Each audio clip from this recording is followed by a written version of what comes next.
এখানে একটা ভগ্নাংশের মতো দেওয়া রয়েছে আর এর পাশে 17/60 লেখা আছে। এক্ষেত্রে A B R C R D এর মান বের করতে হবে এবং তাদের গুণফলের মান বের করতে হবে, এটা প্রশ্ন।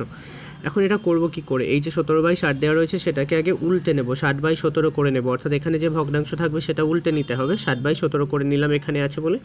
এবার ভাগ পদ্ধতিতে গসাগুর মতো করব।